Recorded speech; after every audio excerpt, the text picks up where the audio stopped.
Hello students, कैसे हो आप सब।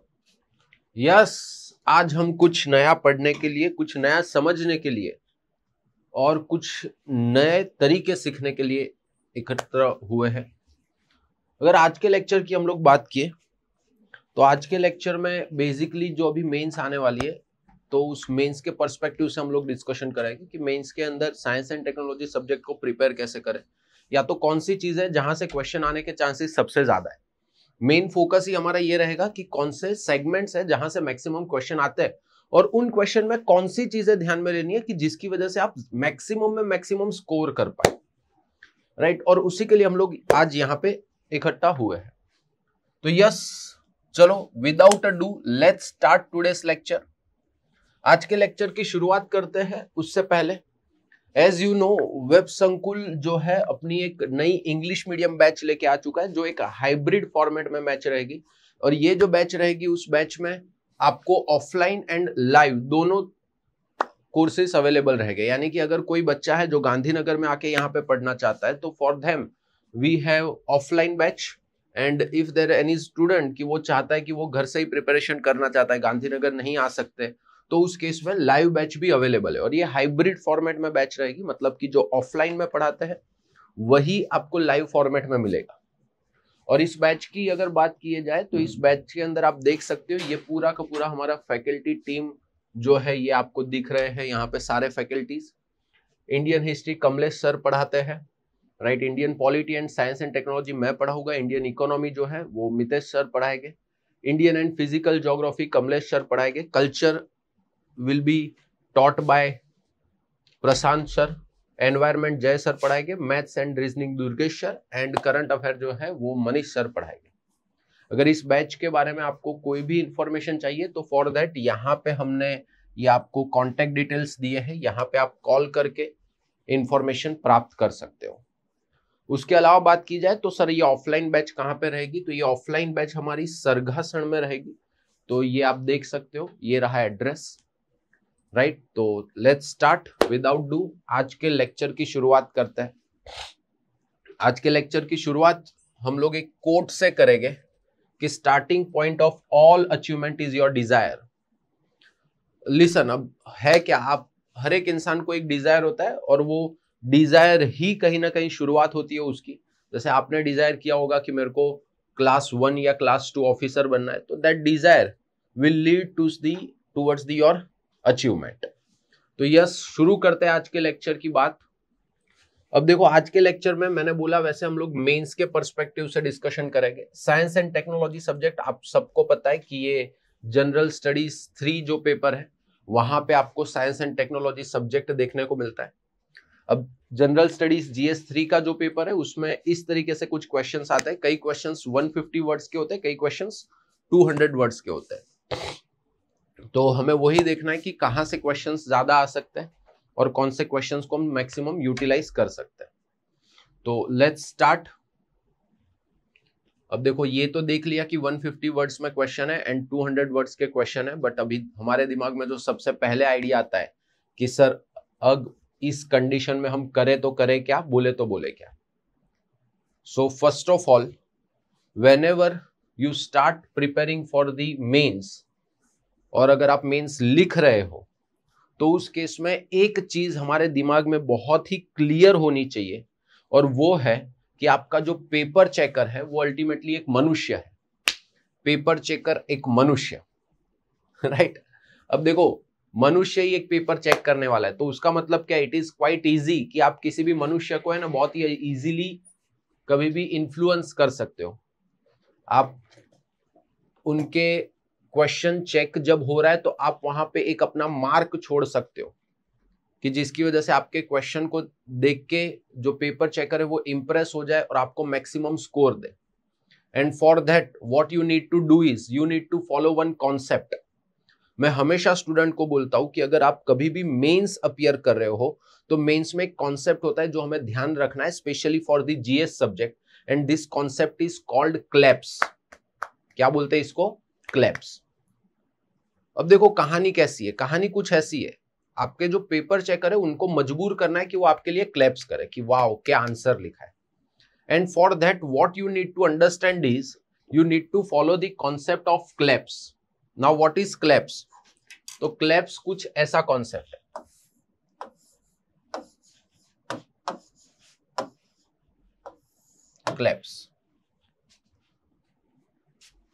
collapse में C for content, C for content. आपके लिए आपका जो मेंस का पेपर है उसका कंटेंट आपका प्रॉपरली वेल प्रिपेयर्ड होना चाहिए। जैसे आपको पता है, अभी मैं हम डिस्कशन करेंगे कि कौन से टॉपिक्स में से बहुत ही रेगुलर बेसिस पे साइंस एंड टेक में क्वेश्चंस आते हैं, तो उन टॉपिक्स को लेके आपके कॉन्सेप्ट क्लियर होने चाहिए और आपका कंटेंट एडवांस में रेडी होना चाहिए। कि जैसे फॉर एन एग्जांपल आप लेते हो एनर्जी सेगमेंट में से, आपको पता है कि क्वेश्चन कई बार आते हैं और रेगुलर बेसिस पे आते हैं, तो एनर्जी सेगमेंट को लेके आपके बहुत सारे जो कंटेंट है वो रेडी होना चाहिए कि भाई सोलर एनर्जी में गवर्नमेंट के क्या क्या इनिशिएटिव्स है, गवर्नमेंट ने कितना टारगेट रखा हुआ है, कितना गीगावाट एनर्जी कब तक प्रोड्यूस करने वाले हैं। Suppose you are talking about new energy sources, तो ग्रीन हाइड्रोजन क्या है, ग्रीन हाइड्रोजन मिशन गवर्नमेंट ने कब लॉन्च किया, कब तक चलेगा, इस मिशन के आउटकम्स क्या है, इस मिशन के अंदर गवर्नमेंट के सामने चैलेंजेस क्या है, इस मिशन के वे फॉरवर्ड्स क्या होंगे, फ्यूचर में क्या बेनिफिट होगा। तो ये चीजें ना आपके पास एडवांस में रेडी होना चाहिए। तो ये हर एक थीम बोलो आप या तो टॉपिक्स बोलो, उसके लिए हम लोग कंटेंट एडवांस में प्रिपेयर करके रख देंगे एडवांस में, ताकि क्या हो, उसके आसपास अगर कोई भी मेंस में क्वेश्चन आता है तो you just need to brief your notes, बराबर आपकी जो नोट्स में आपने चीजें रेडी की है उनको ही वहां पे ब्रीफ करना है, उन्हीं को आपको एक प्रॉपर सीक्वेंस में लिखना है, and you will get the score. So for mains answer writing you need to understand, we will follow one concept called CLAPS, जहां पे सबसे पहले हम लोग बात करेंगे, we will talk about content, right, तो वो आपके पास प्रिपेयर्ड होना चाहिए। Then language, L for language. अब देखो लैंग्वेज मतलब I am not talking about English और गुजराती लैंग्वेज। देखो हर एक सब्जेक्ट जो है ना, हर एक सब्जेक्ट की खुद की एक लैंग्वेज होती है।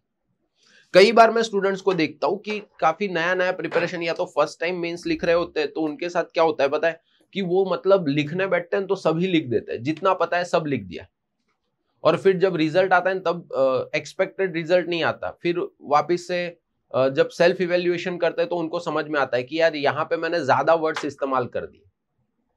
अब देखो कैसा है, इसका मतलब क्या है कि एवरी सब्जेक्ट, हर एक सब्जेक्ट की खुद की एक लैंग्वेज होती है। Every subject has its own language and you have to use that proper language.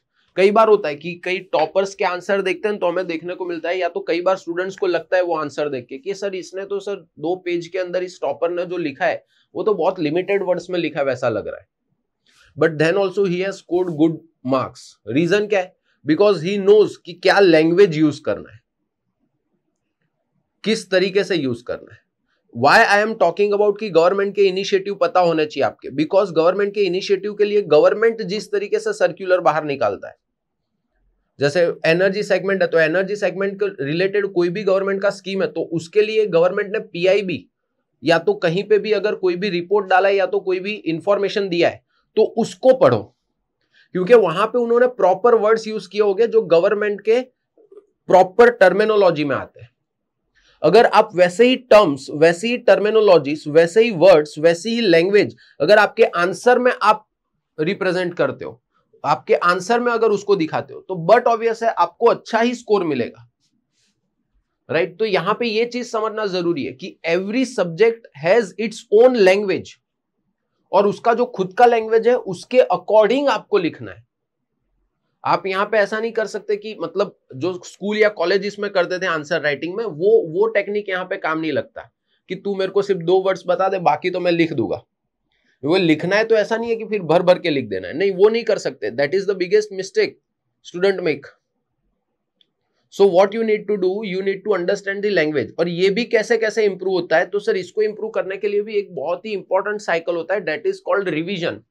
कि आप ये जो गवर्नमेंट के कोई भी रिपोर्ट्स पढ़ रहे हो या तो गवर्नमेंट का कोई भी फाइल पढ़ रहे हो, न्यूज़पेपर पढ़ रहे हो, तो यहाँ पे जो लैंग्वेज इस्तेमाल की है उसको थोड़ा सा अंडरस्टैंड करो, उसको बार बार पढ़ो ताकि आपका उस सब्जेक्ट का लैंग्वेज भी वैसा हो जाए।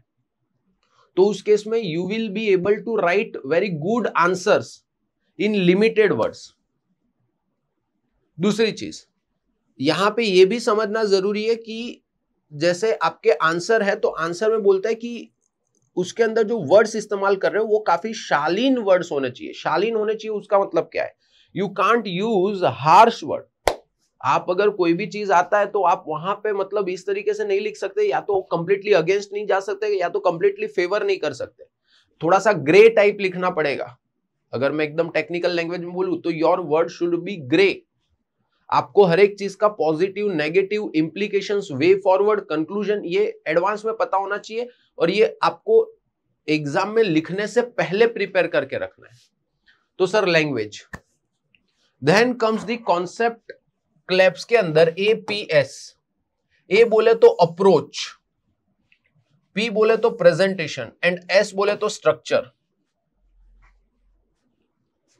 देखो नॉर्मली आप जब क्वेश्चन राइट कर रहे हो तो उसके पहले क्वेश्चन को काफी अच्छे से पढ़ो, read that question properly, because that is the biggest mistake made by the student कि वो क्वेश्चन को प्रॉपरली रीड नहीं करते। अगर आप क्वेश्चन को प्रॉपरली रीड करोगे, if you read that question properly, तो वहीं से आपको आइडिया लग जाएगा कि आपको अप्रोच क्या रखना है, आपका प्रेजेंटेशन क्या रहेगा, आपका स्ट्रक्चर क्या रहेगा। तो सर क्वेश्चंस को अच्छे से पढ़ो, क्योंकि वहां पे कौन से वर्ड्स इस्तेमाल किए।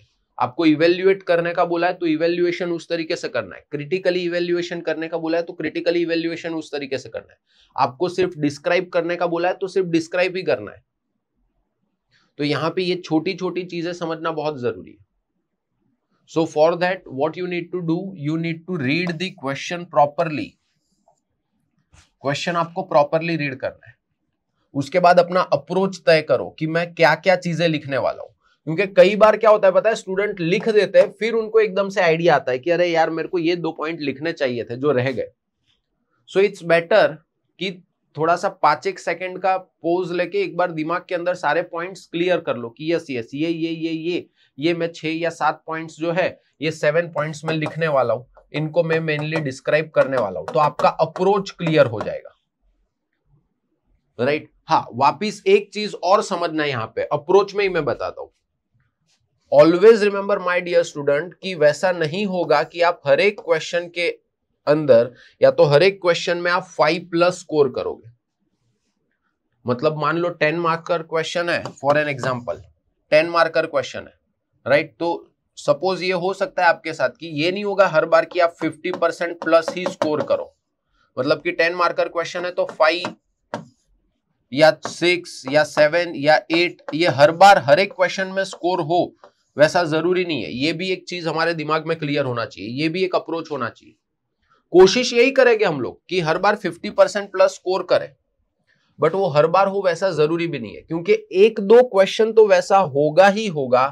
एक्सपेक्ट करके चलो कि 1-2 क्वेश्चन तो 100% वैसा होगा कि जिसके बारे में आपने शायद नहीं पढ़ा हो, या तो पढ़ा भी हो तो उतना डिटेल्स नहीं होगा आपके पास, या तो उतना कंटेंट नहीं होगा कि जितना आप लिख सको।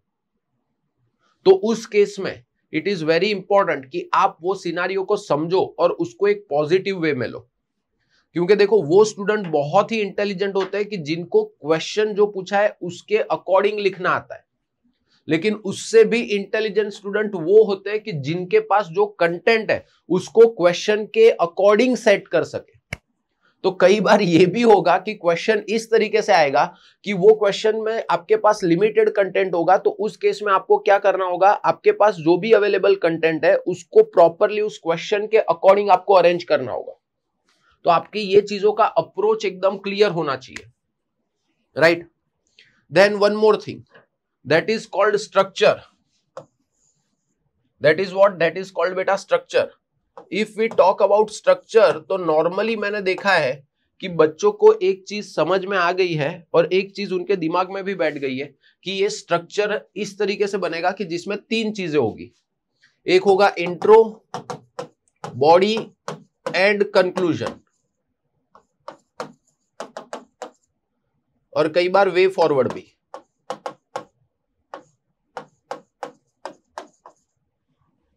Now now listen very carefully.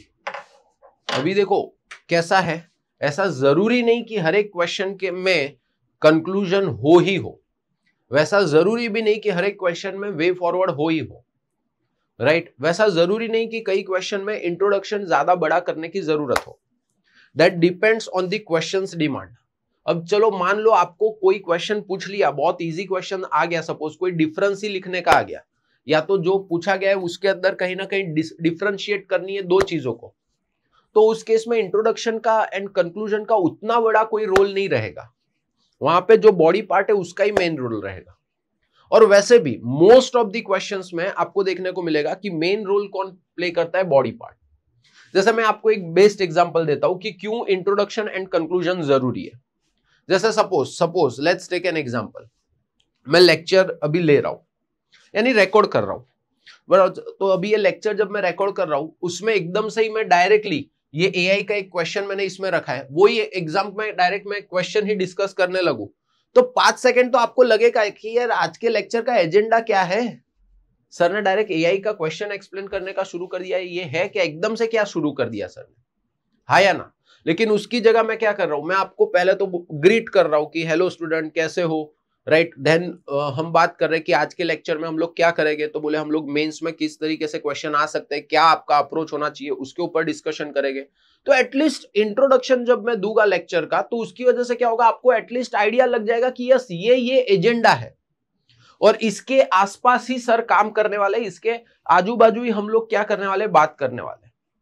तो सेम चीज यहां पे आपके इंट्रोडक्शन के साथ है कि आप इंट्रोडक्शन लिख रहे हो ताकि आपका जो पेपर चेकर है वो आपके क्वेश्चन के ऊपर एकदम फोकस्ड हो जाए, उसको दिमाग में बैठ जाए कि अच्छा ये इसके आसपास बात करने वाला है, ये टॉपिक्स है जो हमारे डिस्कशन में आने वाले क्वेश्चन। तो वो रोल है आपके इंट्रोडक्शन का।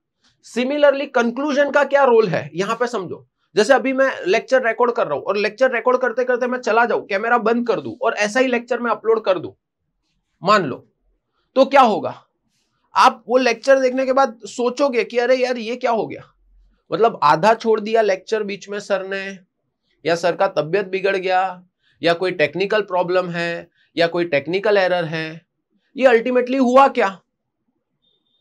You will start thinking like this, yes और नो, इजंट इट? तो जब आप इस तरीके से सोचना शुरू करोगे ना, तो उस केस में आप क्या हो जाओगे, फंस जाओगे कि ये क्या है। लेकिन उसी की जगह अगर लेक्चर मेरे को कंप्लीट करना है, तो मैं आपको बोल रहा हूं कि यस यहां तक हमने रखा, हमने आज ये डिस्कशन किया है, नेक्स्ट टाइम मिलेंगे तब कुछ नया पढ़ेंगे, ऐसा वैसा मैंने कुछ बोला और फिर मैं निकल गया, तो आप समझ जाओगे कि नहीं नहीं नहीं, यहां पे लेक्चर खत्म हो चुका है। सिमिलरली जब आप मेंस में लिख रहे हो, तो आपका कंक्लूजन का भी कहीं ना कहीं रोल ऐसा ही है। आप जब कंक्लूड करते हो, तो कंक्लूड करते टाइम आप अल्टीमेटली वही बोलते हो कि देखो ये जो ऊपर हमने बातें की है, ये बातें बड़ी सुहानी बातें थी, उसके ऊपर से हमें पता चलता है कि ये पॉजिटिव भी है, नेगेटिव भी है, और ऐसा कुछ हम फ्यूचर में कर सकते हैं। तो ये हो गया कंक्लूजन। तो पेपर चेकर को भी वो क्लैरिटी मिल जाती है कि यस यहां पे इसका आंसर कंप्लीट हो चुका है। Are you getting my point? So this is the role of introduction and conclusion. So we should have this idea. और बॉडी तो आपका मेन स्कोरिंग पार्ट है ही है। अब देखो स्ट्रक्चर पता है, अप्रोच पता है, प्रेजेंटेशन। सबसे ज्यादा क्वेश्चन जो मेरे को स्टूडेंट पूछते रहते हैं वो है कि सर पैरा फॉर्म में लिखे आंसर्स को, पैरा फॉर्म में लिखे या पॉइंटर फॉर्म में लिखे। अब देखो कोई फर्क नहीं पड़ता, पैरा फॉर्म में लिखो या पॉइंटर फॉर्म में लिखो, इट इज एब्सोल्युटली फाइन। मैंने देखा है मार्क्स में कोई इतना बड़ा मास डिफरेंस नहीं आता।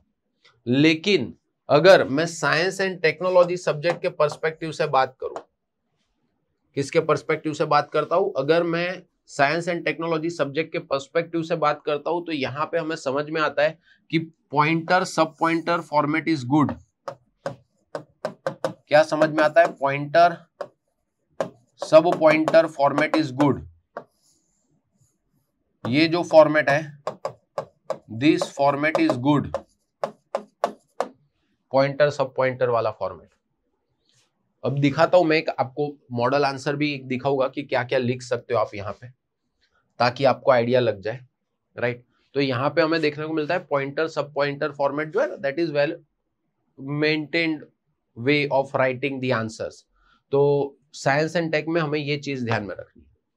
सो we should have this idea. If you ever want to write a good answer, then follow the concept of claps. Then follow the concept of claps. It will help you. मैं सालों से बच्चों से बोलते आया हूं कि इस तरीके से आंसर राइटिंग में चीजें ध्यान में रखनी है. फ्यूचर में भी मैं यही बात बताऊंगा स्टूडेंट्स को. अभी भी मैं आपको यही बात बता रहा हूं. Now if we go ahead, तो नेक्स्ट चीज जो हमारे दिमाग में आती है कि सर सिलेबस में तो इतना सारा दे दिया है, लेकिन हमें क्या कौन से चीजें अभी प्रिपेयर करनी चाहिए जिसकी वजह से शॉर्ट टर्म में हमें मैक्सिमम स्कोरिंग एरियाज मिल जाए, यानी हमें पता लग जाए कि कहां कहां हम लोग मैक्सिमम स्कोर कर सकते हैं. अब देखो एकदम ध्यान से सुनना, लिसन वेरी केयरफुली.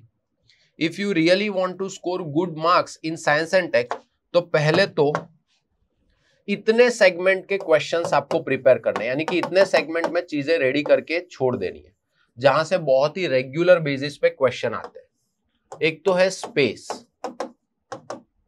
एक तो है आईसीटी, मैं उसके भी सब पॉइंट्स बता देता हूं. एक तो है एनर्जी वाला सेगमेंट, एक तो है डिफेंस वाला सेगमेंट. राइट. स्पेस के रिगार्डिंग अभी जो भी क्वेश्चन आए हैं, आज तक जो भी क्वेश्चन आए हैं स्पेस के रिगार्डिंग, तो वो दो फॉर्मेट में, यानी कि दो चीजें आपके पास स्पेस को लेके रेडी होना चाहिए. स्पेस टेक्नोलॉजी को लेके दो चीजें आपके पास रेडी होना चाहिए जिससे आप मेंस में ज्यादा से ज्यादा स्कोर कर सकते हो. वो है that is successful missions. Successful missions and applications, benefits and challenges. आपने ना एक क्या करना है, जितने भी भारत के सक्सेसफुल मिशन है, स्पेस मिशन, उनका एक लिस्ट प्रिपेयर कर लेना है. एक लिस्ट प्रिपेयर कर लेना है कि ये सक्सेसफुल मिशंस रहे हैं, इनके ये एप्लीकेशंस रहे हैं, इनकी वजह से ये बेनिफिट हुआ है और इनकी वजह से ये चैलेंजेस क्रिएट हुए. वैसे तो हम लोग प्रिपेयर करेंगे. यहाँ पे मैं थोड़े से लेक्चर्स लेके आऊंगा इस तरीके से जिसमें मैं आपको नोट्स बनाई थोड़ी सी दिखा दूंगा. उतना आपके पास प्रिपेयर्ड होना चाहिए. जैसे आप कोई भी क्वेश्चन उठा के देख लो, लास्ट 2-3 साल में अगर जीपीएससी ने कोई भी क्वेश्चन पेपर लिया है और उसमें अगर स्पेस में से क्वेश्चन आया तो मोस्टली ऐसा ही रहा है कि भाई after independence ISRO has grown very well, but उसका सोशल इकोनॉमिकल इम्प्लीकेशंस क्या हुआ. तो ये क्या हुआ कि जो आपने सक्सेसफुल मिशन किए या तो जो भी काम किया उसकी वजह से सोशियो इकोनॉमिक बेनिफिट्स क्या हुए, उसके ऊपर क्वेश्चन आ गया. राइट. तो आपको ये आइडिया होना चाहिए कि अगर सक्सेसफुल मिशंस किए हैं तो उसके बेनिफिट्स क्या हुए, उसके एप्लीकेशंस क्या रहे और उसमें चैलेंजेस क्या रहे. जैसे इसरो है, इसरो ने सॉइल डिग्रेडेशन मैप बना के दिया, तो उसकी वजह से क्या हुआ, तो सर उसकी वजह से हमारे जो फार्मर्स है उनको पता लगा कि कहाँ पे कितना सॉइल जो है वो डिग्रेड हो गया है, तो उसके बेसिस पे वो लोग डिसीजन ले पाते हैं कि कौन से फर्टिलाइजर्स यूज करना चाहिए, क्या ट्रीटमेंट देना चाहिए सॉइल को, जिसकी वजह से हम ज्यादा से ज्यादा क्रॉप ले पाए और जिसकी वजह से ज्यादा पैसा कमा पाए. तो सर यहाँ पे ये चीजें हमारे दिमाग में क्लियर होनी चाहिए. दिस इज हाउ स्पेस को लेके आपके पास इतने पॉइंट्स कवर होने चाहिए. Specially if we talk about GPSC mains, that is successful missions, applications, benefit and challenges. ये आपके पास वेरी वेल प्रिपेयर्ड होने चाहिए. और उसमें भी ये कंटेंट जो है वो तो काम लगेगा ही लगेगा, बट थोड़े से आपको उसके इंट्रो एंड कंक्लूजन पार्ट्स भी रेडी करके रखने हैं. राइट. स्पेस वाले सेगमेंट में से आईसीटी का बात किया जाए तो आईसीटी में ना दो चीजें प्रिपेयर कर लेनी है अच्छे से. एक तो है AI, artificial intelligence. Artificial intelligence पे तो आपके पास वेल प्रिपेयर्ड नोट्स होने चाहिए, उसके इंट्रो होने चाहिए, उसके कंक्लूजन आपके पास रेडी होने चाहिए. राइट. एआई की डिफरेंट सेगमेंट में एप्लीकेशंस पता होनी चाहिए. एआई की डिफरेंट चैलेंजेस पता होने चाहिए. अगर गवर्नमेंट के एआई को लेके कोई भी इनिशिएटिव्स है तो उसको लेके भी आपको आइडिया होना चाहिए. जैसे आज मैं आपको 6-7 पॉइंट्स उसके पर्सपेक्टिव से, मतलब कि बेनिफिट के लिए एंड चैलेंजेस के लिए मैं प्रिपेयर करवा दूंगा, तो वैसे 6-7 पॉइंट आपके पास प्रिपेयर्ड होने ही चाहिए कि अगर कोई भी टाइप का क्वेश्चन आ गया एआई को लेके तो यू कैन राइट क्योंकि एग्जाम में उतना टाइम नहीं होगा कि आप सोचोगे, पॉइंट बनाओगे, तो एडवांस में ही थोड़ा सा बना के उसको प्रिपेयर करके रखो अपने पास, रीड करके रखो, बार बार उसका रिवीजन करके रखो। तो एग्जाम में अगर उसके आसपास कोई भी क्वेश्चन आया तो जस्ट वहां से जो आपने पढ़ा है वहीं से चीजों को याद करो, वहीं से चीजों को ब्रीफ करो, and you can score very well. दूसरी चीज, आईसीटी में ही एक चीज आती है, that is called cyber security. Cyber security को लेके भी चीजें आपके पास वेल प्रिपेयर्ड होनी चाहिए। कैसी होनी चाहिए? Well prepared. कि साइबर सिक्योरिटी क्या है, कितने तरीके के अटैक्स होते हैं, राइट? ये अटैक से बचने के लिए हमें क्या करना चाहिए, गवर्नमेंट के क्या इनिशिएटिव्स हैं जिनके थ्रू साइबर अटैक्स जो है यानी साइबर सिक्योरिटी हमारा स्ट्रांग हो रहा है। इवन गवर्नमेंट के सामने साइबर सिक्योरिटी लाते टाइम कौन से चैलेंजेस आए उसके ऊपर भी हमें थोड़ा सा आइडिया होना चाहिए। थोड़े से आप क्या करते हो, करंट के कई एग्जांपल लेके आते हो, जैसे पब्लिक अवेयर है ही नहीं, right? People are not aware about that much about cyber security. जैसे एक एग्जांपल देता हूं, थोड़े टाइम पहले की बात है ना, आपने देखा होगा डिजिटल अरेस्ट। इतना गवर्नमेंट का इनिशिएटिव ले सकते हो आप, गवर्नमेंट के इनिशिएटिव में लिख सकते हो कि भाई कॉलर ट्यून्स बजाए जा रहे थे। क्या बजाए जा रहे थे? Caller tunes. आप किसी को भी कॉल करो तो वो अमिताभ बच्चन के आवाज में आती थी ना कॉलर ट्यून, और वो क्या दिखा रही थी कॉलर ट्यून, तो कि भाई ऐसा डिजिटल फ्रॉड से बचो, ये वो, फिर भी लोग उसमें फंस रहे थे। तो आप लिख सकते हो यार, people are not that much aware. Government के इनिशिएटिव में रख सकते हो कि पीपल को अवेयरनेस करने के लिए, मतलब पीपल अवेयरनेस के लिए, पब्लिक अवेयरनेस के लिए गवर्नमेंट का ऐसा कॉलर ट्यून वगैरह बजाते थे हर एक मोबाइल नेटवर्क पे। So this are the points which can be mentioned here, because ये रिसेंट पॉइंट्स भी है और हमें आइडिया भी होना चाहिए। तो सर एआई को लेके आपके पास क्लैरिटी होनी चाहिए, साइबर सिक्योरिटी को लेके। एनर्जी सेगमेंट में ना ऐसे तो 4 चीजें हैं। एनर्जी सेगमेंट में कितनी चीजें हैं? 4। जैसे रिन्यूएबल एनर्जी हो गया,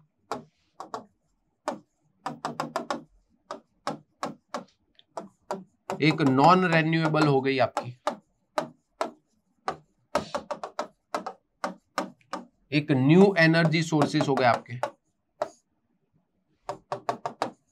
new energy sources, green hydrogen वगैरह, राइट? एक हो गया आपका न्यूक्लियर एनर्जी। इतने पॉइंट्स हैं, but from the exams perspective आपको मेनली रिन्यूएबल एनर्जी का आइडिया अच्छे से होना चाहिए। न्यू एनर्जी सोर्सेस में सारे तो नहीं बोलूंगा, लेकिन मैं बोलूंगा green hydrogen, hydrogen as a energy source आपको आइडिया होना चाहिए।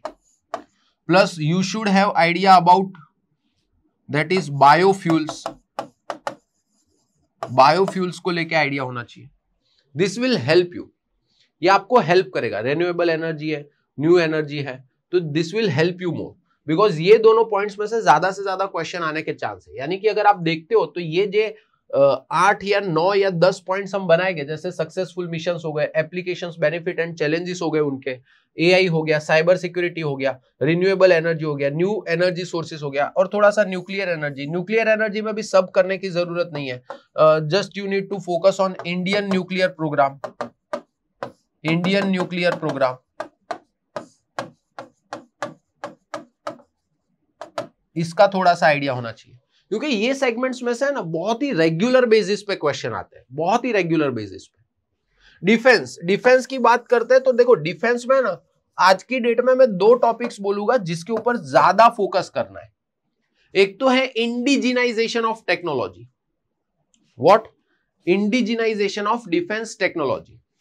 देखो, इंडिजिनाइजेशन में जब भी बोलता हूं ना तो स्टूडेंट मैंने देखा है कि वो लोग इसको इंटरप्रेट कर लेते हैं इस तरीके से कि इंडिया ने खुद ने ही रिसर्च एंड डेवलपमेंट करके कोई नया टेक्नोलॉजी बना लिया।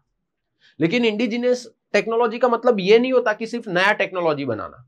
अगर कोई एग्जिस्टिंग टेक्नोलॉजी है, कोई भी एग्जिस्टिंग टेक्नोलॉजी है, but the production of that existing technology is done by the Indian institutes and Indian organisations, the production of existing technology done by the Indian authorities, that will be called, that will be also called as the indigenization of technology. उसको भी हम लोग indigenization बोल सकते हैं। तो sir यहाँ पे इंडिजिनाइजेशन पे काफी फोकस करना है हमें, बिकॉज आप क्वेश्चंस देखोगे तो आपको समझ में आएगा कि यहाँ पे इस बेसिस पे काफी क्वेश्चन आता है। और अगर किसी भी टेक्नोलॉजी का इंडिजिनाइजेशन हमने किया है, indigenisation of any technology, any, कोई भी ले लो बेटा, कोई भी, मतलब कि मान लो सबमरीन हमने खुद से बनाए हैं तो उसके थोड़े से एग्जांपल्स, उसके बेनिफिट्स, उसके चैलेंजेस, उसके एप्लीकेशंस हमें पता होने चाहिए। फ्रिगेट्स बनाए हैं तो वो पता होना चाहिए, मिसाइल्स बनाए हैं तो उनका एक लिस्ट आपके पास होना चाहिए। तो इंडिजिनाइजेशन ऑफ जितना भी टेक्नोलॉजी का किया है हमने डिफेंस सेगमेंट में, उसका एक एक लिस्ट पता होना चाहिए।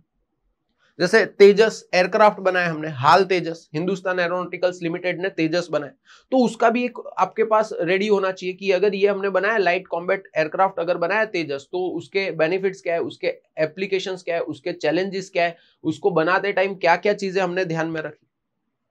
तो we should have this idea. तो यहां पे भी दो चीजें आ जाती है, एक हो जाता है जिसको हम बोलते हैं इंडिजिनाइजेशन ऑफ टेक्नोलॉजी, एंड दूसरी चीज जो थोड़ा सा मेरे को लगता है कि आने वाले 2 सालों या 3 साल तक हमारे पिक्चर में रहेगी, specially in the mains examination, that is air defence system. Air defence system यानी कि अगर मैं बोलूं इतने पॉइंट्स पहले आपके क्लियर होने चाहिए, यानी कि टोटल कितने हुए, पॉइंट 1 थीम बोलो या पॉइंट बोलो, what ever you call it, I don't mind, point 2, point 3, point 4, 5, this 6, this is 7, this is 8 and this is 9। ये 9 थीम ले लो या 9 पॉइंट्स ले लो जिसके बारे में हमें आइडिया होना चाहिए, बिकॉज यहां से बहुत ही ज्यादा क्वेश्चंस आने के चांसेस है। और एक पॉइंट मैं आपको देता हूं, point number 10, that is science and tech and agriculture, science and tech and health, साइंस एंड टेक and education, science and tech and infrastructure,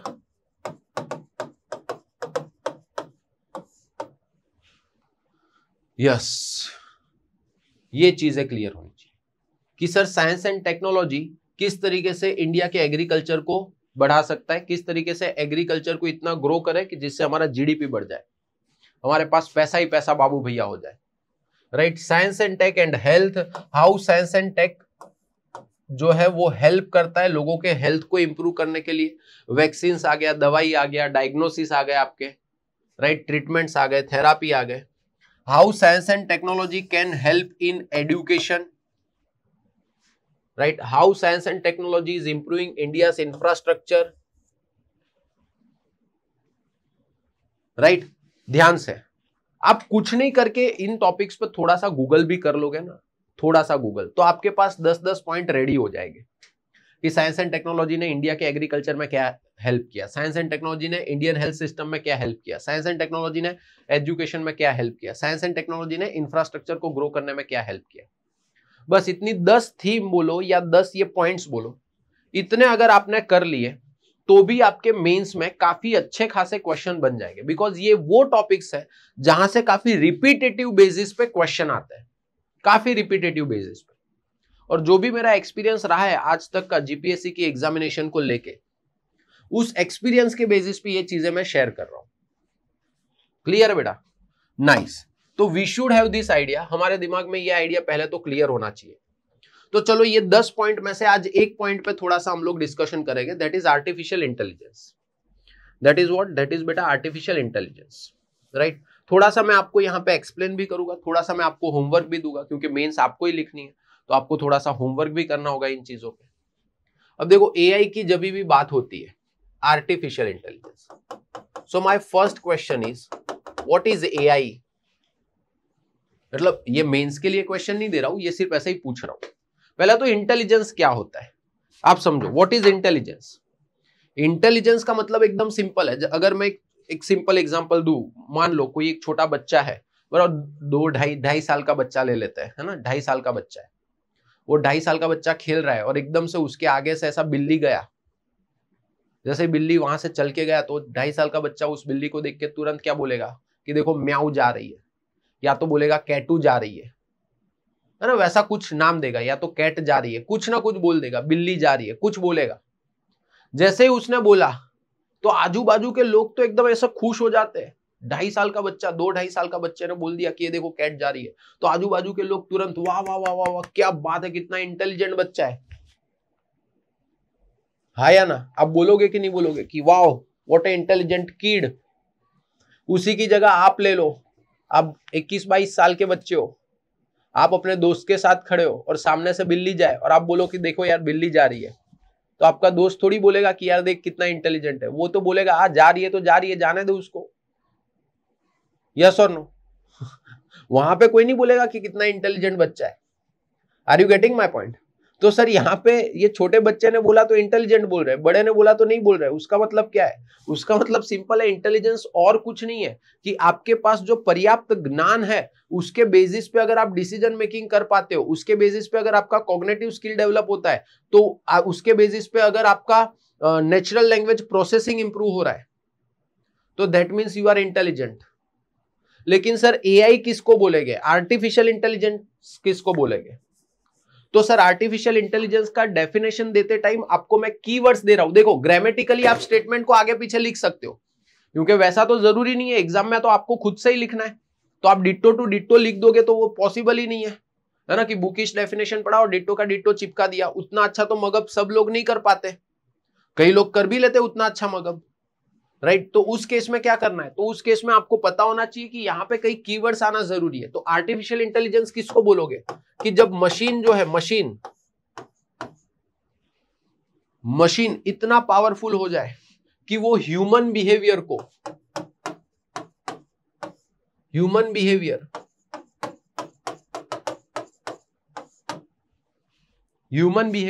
copy करे। क्या कर पाए? ह्यूमन बिहेवियर कॉपी कर पाए। या तो बोल सकते हो machine reacts to any situation using human intelligence, right.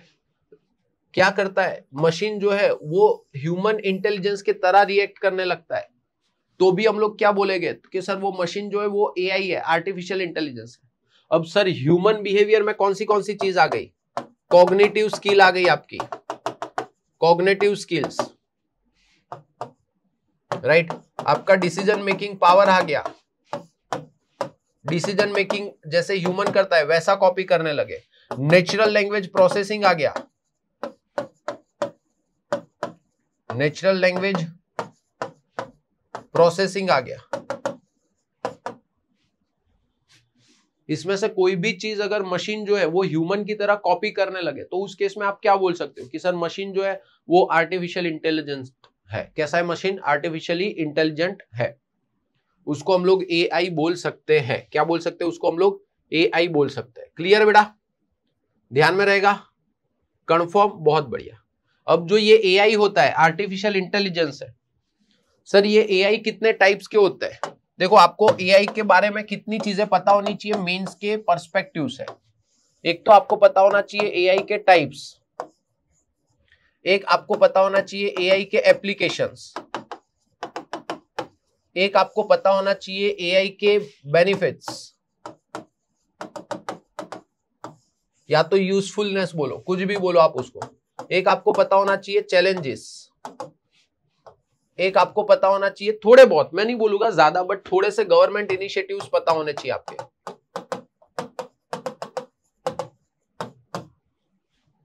क्या पता होने चाहिए? Government initiatives, right.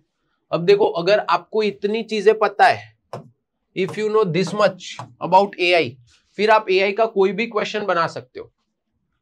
कोई भी क्वेश्चन आप क्या कर सकते हो बेटा? वहां से क्रिएट कर सकते हो, राइट। कुछ भी पूछ लेने दो तो you can write it. So AI का बात करते हैं, आर्टिफिशियल इंटेलिजेंस का। तो सबसे पहले तो आ जाएगा एआई के टाइप्स पे बात कर लेते हैं। किस पे बात कर लेते हैं? एआई के टाइप्स पे। अब देखो एआई बेसिकली 3 टाइप के देखने को मिलते हैं हमें। कितने टाइप के एआई देखने को मिलता है? बेसिकली 3 टाइप का, राइट। एक होता है जिसको हम बोलते हैं नैरो एआई, क्या बोलते हैं एक को हम लोग narrow AI, one is called broad AI, and third types of AI that is newly generated and it is also called generative AI. It is called generative AI. Narrow AI क्या होता है? नैरो एआई ऐसा AI है कि वो कोई एक ही तरीके का काम कर सकता है, right? It can work on one type of any function, कोई भी एक टाइप का फंक्शन होता है वही परफॉर्म कर सकता है।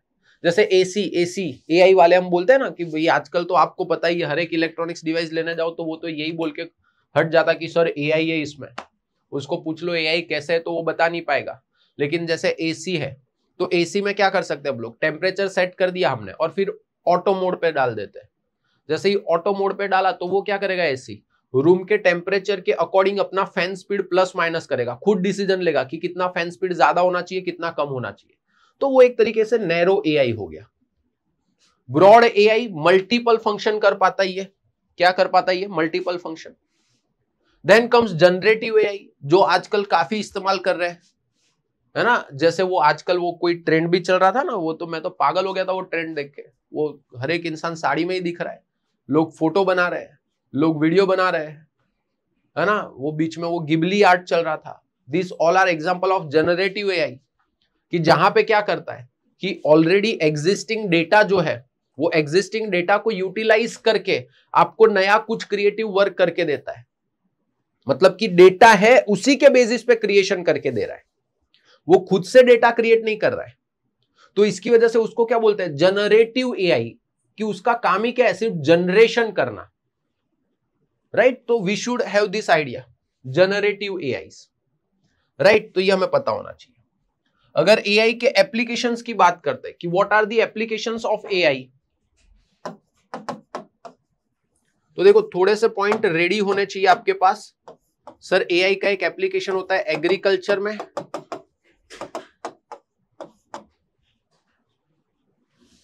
कहां पे एप्लीकेशन होता है उसका, एग्रीकल्चर में। फॉर एन एग्जांपल यहां पे ले सकते हैं हम लोग, आपको if you might have heard about, example देता हूं, एक जर्मन कंपनी, उसने एक पीट नाम का डिवाइस बनाया। दिस डिवाइस, ये जो डिवाइस है ये एआई बेस्ड डिवाइस है जो हेल्प करता है आपको कि सर सॉइल जो है उसके माइक्रो न्यूट्रिएंट्स के बारे में इंफॉर्मेशन देता है आपको। कुछ भी अगर माइक्रो न्यूट्रिएंट्स प्लस माइनस हुआ है सॉइल का तो आपको हेल्प करता है, इंफॉर्मेशन देता है, और उसके बेसिस पे आप क्या कर पाओगे, फिर डिसीजन ले पाओगे कि कौन से फर्टिलाइजर्स यूज करने चाहिए, कौन से नहीं यूज करने चाहिए। तो दिस इज एग्रीकल्चर। वैसे थोड़े से एक एक एग्जांपल बना के रखेंगे हम लोग। हेल्थ, सर ये डायग्नोसिस जो है वो फास्ट करके देता है, राइट? ट्रीटमेंट आपको फास्ट करके देता है। डायग्नोसिस है, ट्रीटमेंट है, इसमें आपका स्पीड काफी बढ़ जाता है। तो आप क्या कर सकते हो, अर्ली डायग्नोसिस कर सकते हो किसी भी डिसीज का, तो वहां पे हेल्प हो जाता है। ट्रीटमेंट कौन सा देना चाहिए उसमें आपको हेल्प कर देता है, राइट? तो सर वो भी एक चीज हो जाएगा, हेल्थ सेगमेंट। देन एजुकेशन, जैसे एजुकेशन में एक एग्जांपल में अगर आपको दूं तो अमेज़न वेब सर्विसेज जो है, और उसने प्लस आईआईटी खड़गपुर जो है उसके साथ मिलके, आईआईटी खड़गपुर के साथ मिलके क्या किया था इन्होंने एक प्लेटफॉर्म बनाया जिसको नेशनल एआई रिसोर्स प्लेटफॉर्म बोला।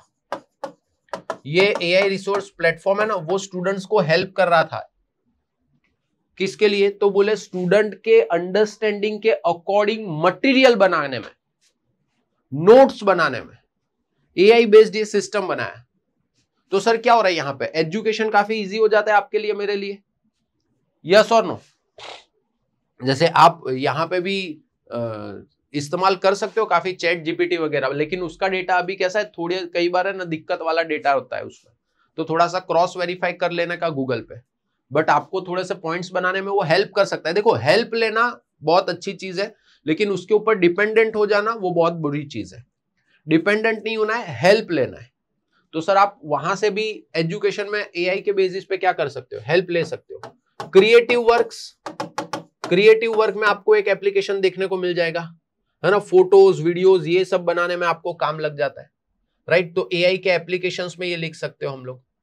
देन इंफ्रास्ट्रक्चर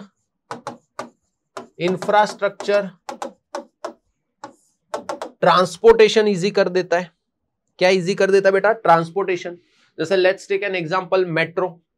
अहमदाबाद में मेट्रो चलती है, और ये जो अहमदाबाद में मेट्रो चलती है ना, वो मतलब काफी इंटेलिजेंट मेट्रो है, बिकॉज उस मेट्रो में अगर आप ड्राइवर नहीं भी रखोगे ना, then also it can function.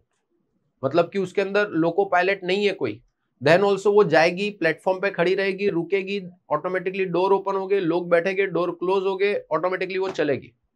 But फिर भी हम लोग ड्राइवर रखते हैं, क्योंकि नहीं तो लोग डर जाएंगे कि यार बिना ड्राइवर की गाड़ी कहां से लेके आ गए, है ना, हैरी पॉटर आ गया कि क्या, ऐसा लोगों को डर लगेगा।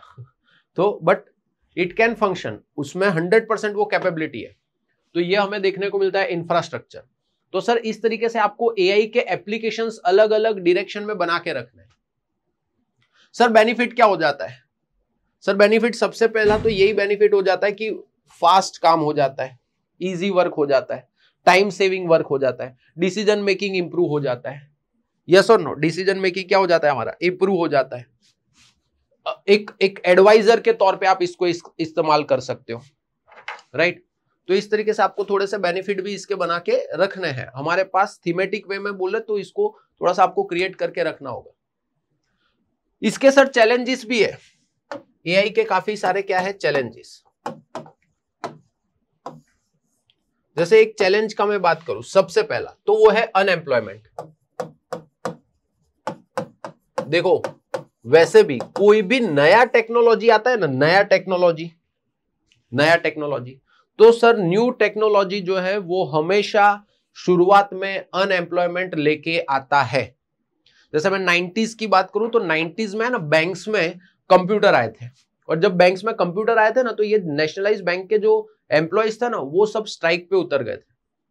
बोले कंप्यूटर आएगा तो हमारा रोजगार चला जाएगा, हम अनएम्प्लॉयड हो जाएंगे। लेकिन ओवर द टाइम देखो क्या हुआ, बिकॉज ऑफ कंप्यूटर्स इंडिया में नई नई स्ट्रीम्स आई, तो बच्चे और पढ़े, और अगर बच्चों ने पढ़ा तो और नए एम्प्लॉयमेंट भी जनरेशन हुआ। यानी कि कोई भी नया टेक्नोलॉजी आता है ना, तो शॉर्ट पीरियड ऑफ टाइम के लिए तो अनएम्प्लॉयमेंट आता ही है, लेकिन उसकी वजह से कई बार क्या हो जाता है, लॉन्ग टर्म पे नए एम्प्लॉयमेंट भी जनरेट होते हैं।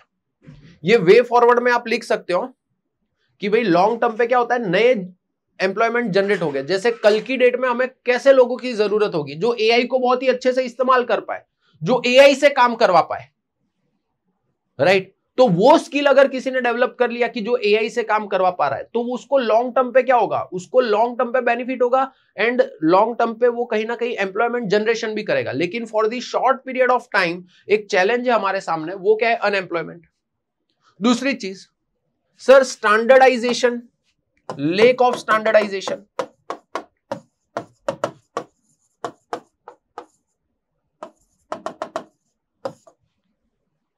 राइट, अब ध्यान से लेक ऑफ स्टैंडर्डाइजेशन देखने को मिलेगा, क्योंकि देखो जैसे मोबाइल्स है, अब भी 2025 में जाके सब मोबाइल में ना सी पोर्ट चार्जर हुआ। नहीं तो पहले कैसा होता था, हर एक मोबाइल के लिए अलग, वो आईफोन वाला बोलेगा मेरा अलग चार्जर, एंड्रॉइड वाला बोलेगा मेरा अलग चार्जर, वहां पे अलग कंपनी दूसरे उनका कुछ अलग ही चल रहा होगा, भलता बोले हमारा चार्जर ऐसा। तो स्टैंडर्डाइजेशन, अभी तो लेक ऑफ स्टैंडर्डाइजेशन दिख रहा है, it will take time to get standardise. दूसरी चीज क्या देखने को मिलता है सर, अभी तो कैसा है कि एआई इनिशियल डेज में है तो लिटिल बिट कॉस्टली, तो हम लोग बोल सकते हैं कि सर इनिशियल कॉस्ट काफी ज्यादा है, इनिशियल कॉस्ट ज्यादा है, और उसी की वजह से कहीं ना कहीं सोशल इनइक्वालिटी क्रिएट हो सकती है कि जिन कंट्रीज के पास ज्यादा पैसा है, ज्यादा कैपिटल है, राइट, ये कंट्रीज कहीं ना कहीं ज्यादा से ज्यादा इसमें काम करती हुई दिखेगी, राइट। तो वो एक सोशल इनजस्टिस या तो सोशल इनइक्वालिटी क्रिएट कर सकता है। दूसरी चीज, अब देखो एआई काम किस पे करता है, इंटरनेट पे अवेलेबल डेटा पे। अगर मान लो इंटरनेट पे ही बायस्ड डेटा अवेलेबल है, तो उस केस में इसका डिसीजन भी कैसा होगा, बायस्ड होगा, मतलब कि माल फंक्शनिंग हो सकता है। Malfunctioning, and malfunctioning can lead towards the very critical scenarios. जैसे आपको शायद ना पता हो तो मैं बता दूं, 2024 की बात है, लास्ट ईयर की। लास्ट ईयर है ना, विंडोज में एक प्रॉब्लम हुआ था जिसको ब्लू स्क्रीन क्राइसिस बोलते हैं। अब देखो, मोस्ट ऑफ दी वर्ल्ड के अंदर जितने भी कंपनीज हैं, जितने भी लोग हैं, वो विंडोज ऑपरेटिंग सिस्टम तो यूज करते ही है। अब उसमें ही देख लो क्या हुआ, एकदम से ब्लू स्क्रीन क्राइसिस आया था विंडोज में। जैसे ही ब्लू स्क्रीन क्राइसिस आया ना, तो दुनिया के मोस्ट ऑफ द एयरपोर्ट्स का फंक्शनिंग बंद हो गया था, क्योंकि वहां पे सब जगह पे विंडोज ऑपरेटिंग सिस्टम यूज होती है। सब कंप्यूटर्स बंद, सब बंद। बोर्डिंग पास है ना, एयरपोर्ट पे हाथ पे लिख के देना पड़ा था। इकोनॉमिकली बहुत ही बड़ा वो एक आधा दिन, मतलब 3-4 घंटे जो था ना, इकोनॉमिकली काफी सारे लोगों को नुकसान हुआ वो 3-4 घंटे में ही सिर्फ। मान लो सिमिलरली अगर हम लोग एआई पे ज्यादा डिपेंडेंट हो गए और अगर उसने माल फंक्शनिंग कर दिया, तो पूरे वर्ल्ड का इकोनॉमी से लेके हर एक चीज जो है ना, वो खत्म हो जाएगा। दूसरी चीज, अब देखो कहानी कैसी है यहां पे। देखो दूसरी चीज, यहां पे मैं एक्सप्लेन करने के लिए वर्ड्स ज्यादा इस्तेमाल कर रहा हूं, लेकिन ये आपके कीवर्ड्स है, ये इस्तेमाल होने चाहिए। Lack of standardisation, short period of unemployment, cost ज्यादा है, सोशल इनइक्वालिटी आता है, माल फंक्शनिंग है। आपको ये कीवर्ड्स यूज करने उसमें, यानी ये पॉइंट लिखेंगे और उसके नीचे उसको थोड़ा सा 1 या 1.5 लाइन में एक्सप्लेन करेंगे। दूसरी चीज कैसी होती है सर, दूसरा कुछ ऐसा इसमें एक चैलेंज में हम लोग लिख सकते हैं कि सर ह्यूमन की क्रिएटिव स्किल शायद कम हो जाए। Creativity of human may degrade।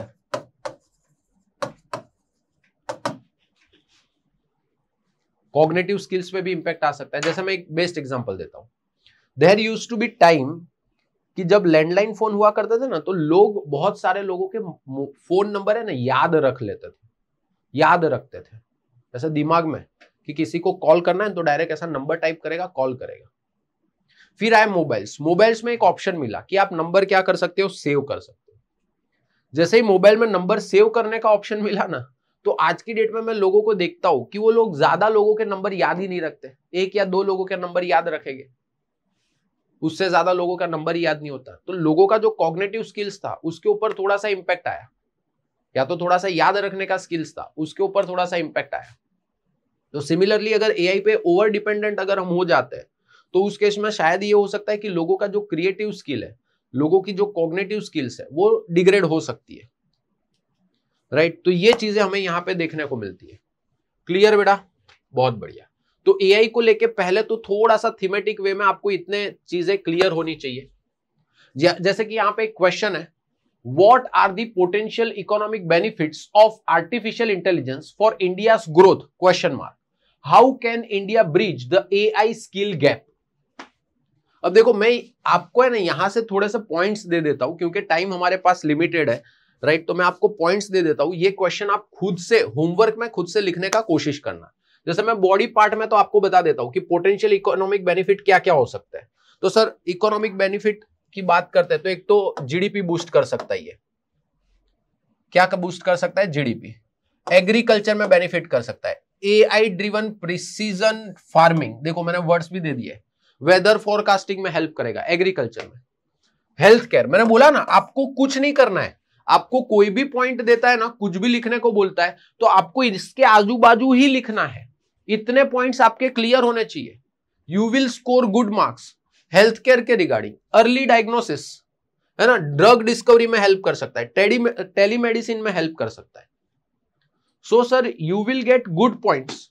Right, तो आप यहां से इसको थोड़ा सा बना के रख दो। दूसरी चीज, एआई के बेसिस पे अगर इकोनॉमिक ग्रोथ का बात करते हैं तो सर मैन्युफैक्चरिंग एंड इंडस्ट्री, और अभी तो वापस इंडस्ट्रियल रिवॉल्यूशन 4.0 में हेल्प करेगा ये। फाइनेंशियल इंक्लूजन में हेल्प करता है एआई। राइट, जॉब क्रिएशन इन न्यू सेक्टर्स, मैंने बोला ना नए नए जॉब्स क्रिएट कर सकता है। It can create new jobs. Even AI will help you in governance and public services. तो सर आपको जब इकोनॉमिक ग्रोथ का या उसका बात किया, आप ये सारे पॉइंट्स लिखो, और अगर आपको स्क्रीन पे दिख रहा है तो आप स्क्रीनशॉट भी ले लो, थोड़ा सा आपके पास बने बनाए टॉपिक मिल जाएगा आपको। राइट, लेकिन अभी देखो इसी क्वेश्चन का सेकंड पार्ट क्या है कि bridging the AI skill gap in India. Sir AI skill gap कैसे आप ब्रिज करोगे? तो सर सबसे पहले तो यार लोगों को है ना एजुकेशन देना पड़ेगा एआई को लेके, हाँ या ना? तो सर एजुकेशनल रिफॉर्म्स लेके आएंगे। दूसरी चीज, अब देखो नया, मैंने अभी बोला कुछ नया टेक्नोलॉजी आएगा तो it will bring short period of unemployment. पर कहानी कैसी है, ये अनएम्प्लॉयमेंट को आप दूर कर सकते हो कैसे? रीस्किलिंग के थ्रू। अगर आप वो स्किल्स डेवलप कर लेते हो अपने, तो आपको उतना ही बेनिफिट होगा। तो सर रीस्किलिंग वर्कफोर्स, नए स्किल्स सिखाओ। अब देखो एजुकेशन के लिए, रीस्किलिंग के लिए, इसके लिए है ना, you will need public private partnership. क्या लगेगा आपको? पब्लिक प्राइवेट पार्टनरशिप, उसको भी लेके आओ, कोलैबोरेशन करो टेक कंपनीज एंड एकेडमीज के बीच में, right? Tech companies and academies के बीच में जब कोलैबोरेशन होगा तो टेक कंपनीज जाएगी एकेडमीज में, सबको बच्चों को पढ़ाएगी, they will get new skills. दूसरी चीज, एआई इन रीजनल लैंग्वेजेस। जैसे आपको शायद ना पता हो तो मैं बताऊं, एक भारत का प्रोजेक्ट है भारत नेट प्रोजेक्ट, जिससे हम लोगों ने गांव गांव तक क्या किया? इंटरनेट पहुंचाया। अब जैसे भारत नेट के थ्रू हमने इंटरनेट पहुंचाया, तो उसी तरीके से हमने एक भारत जैन भी बनाया। अभी क्या बनाया? भारत जैन। ये भारत का पहला गवर्नमेंट स्पॉन्सर्ड जनरेटिव एआई है, और ये वर्नैक्युलर लैंग्वेज में, यानी कि रीजनल लैंग्वेजेस में काम करता है। वर्नैक्युलर लैंग्वेजेस, रीजनल लैंग्वेजेस में क्या करता है? ये काम करता है। तो सर एआई को हम लोग रीजनल लैंग्वेजेस में भी लेके आए। दूसरी चीज सर, इसकी वजह से क्या होगा? जो एआई और लोगों के बीच में अभी गैप है ना, वो गैप के बीच में हम ब्रिज बना सकते हैं, दोनों को नजदीक ला सकते हैं। प्लस इनिशिएटिव्स एंड स्कॉलरशिप्स भी लेके आओ, बच्चों को थोड़ा सा इनिशिएटिव्स दो, स्कॉलरशिप्स दो, तो ताकि स्टूडेंट एनकरेज हो ये सब काम करने के लिए। स्टार्टअप इकोसिस्टम बनाओ, स्टार्टअप्स को थोड़ा सा प्रमोट करो, उनको फंडिंग दो, इंक्यूबेशन कराओ। तो क्या होगा? तो स्टार्टअप भी इंप्रूव हो गया, तो हमारा उतना ही काम अच्छे से होगा। So we should have this idea. यहां पे मैंने आपको ये सारे पॉइंट्स दिए हैं। अब इसी पॉइंट्स के आजू बाजू आपको थोड़ा सा कंटेंट बना के रखना है, क्योंकि एआई बेस्ड आपको पता है कि क्वेश्चन बहुत रेगुलरली बेसिस पे आता है, इवन ऐसे वाले पेपर में भी आ सकता है, तो वहां पे भी ये सारे एग्जांपल्स आप यूज कर सकते हो। तो it will be beneficial for you. Clear है? तो आई होप आपको आज के लेक्चर में कुछ नया पढ़ने मिला होगा, कुछ नया सीखने मिला होगा। सिमिलरली अगर आपको यही कोर्सेज काफी डिटेल में पढ़ने हैं, तो उसके लिए हम लोग जीपीएससी का एक इंग्लिश मीडियम बैच लेके आए हैं, and this batch is in hybrid format. यानी कि अगर कोई बच्चा गांधीनगर में आके ऑफलाइन पढ़ना चाहता है तो मोस्ट वेलकम, हमारा ऑफलाइन बैच सरगासण में रहेगा।